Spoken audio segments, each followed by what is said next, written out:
Pelatih timnas Indonesia Shin Tae-yong diprediksi akan tetap menggunakan pendekatan yang sama ketika bertanding melawan Vietnam pada leg kedua semifinal Piala AFF tahun 2022. Secara umum, pendekatan yang akan diambil Shin Tae-yong agar timnas Indonesia bisa meladeni Vietnam pada laga leg kedua itu tetaplah menerapkan permainan defense counter.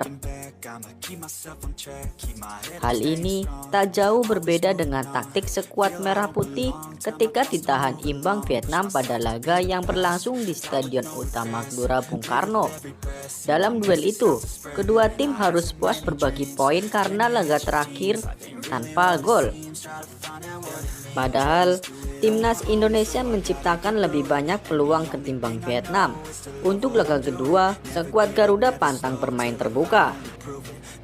Asisten pelatih Persis Solo, Rasiman, memprediksi bahwa timnas Indonesia akan tetap menggunakan pakem 3 back dengan sejajar dengan format 3-4-3 atau 3-5-2. Pasalnya, skema yang cenderung lebih efektif yang mempertebal pertahanan ini cukup ampuh untuk bisa membendung gempuran serangan The Golden Star. Saya rasa tidak akan berbeda dengan leg pertama. Timnas Indonesia akan tetap bermain dengan 3-4-3 atau 3-5-2, ujar Rasiman. Kalau justru menerapkan formasi yang berbeda, saya rasa justru akan menjadi pertanyaan yang besar. Rasiman menjelaskan Shin Tae-yong tampaknya tidak akan menggunakan pendekatan permainan terbuka untuk meladeni skuad asuhan Park Hang-seo.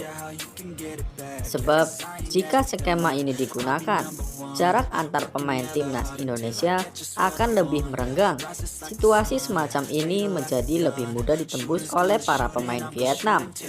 Dia mengatakan skema permainan terbuka sebetulnya lebih tepat untuk diterapkan pada pertandingan leg pertama, sebab skuad Garuda yang bermain di kandang punya kans lebih besar untuk bisa memenangkan pertandingan.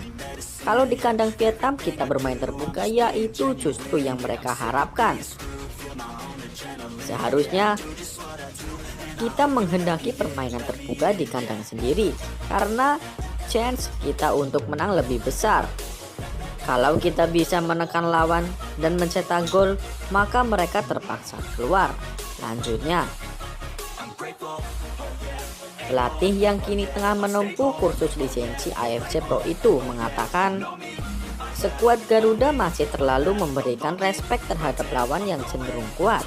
Sebab sebetulnya skuad Garuda bisa memberikan perlawanan yang lebih alot ketika berjumpa dengan lawan tersebut.